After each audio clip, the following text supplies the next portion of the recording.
There are a couple of headlines from the Nunes memo that I want to bounce off of you. And I know that this is a challenge because until the president says that you can release it, I know that your rebuttal is classified.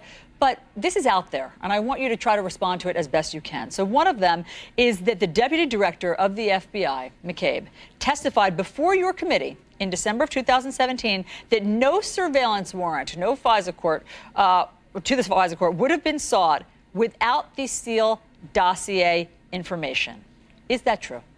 That's a characterization. It's not what Director McCabe or Deputy Director McCabe actually said. Well, I can't go into the details of what he said. Essentially, his argument was we look at this as a complete whole. All the parts of the application are important. That was really the sum and substance of what he said. The broader point, though, was that the only parts of the dossier that were included were those that pertained to Carter Page, and some of that was corroborated. We set this out in our responsive memo.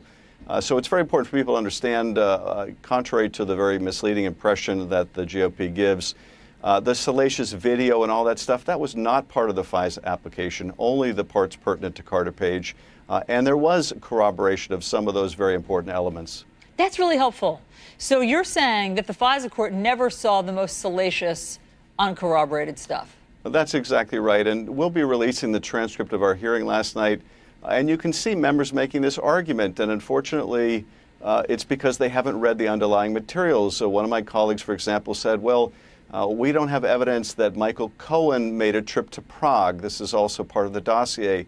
But that Michael Cohen trip to Prague wasn't part of the materials provided to the FISA court. So it's very disingenuous to say, well, the FISA court was misled because we don't believe Michael Cohen went to Prague when that information was never provided to the court.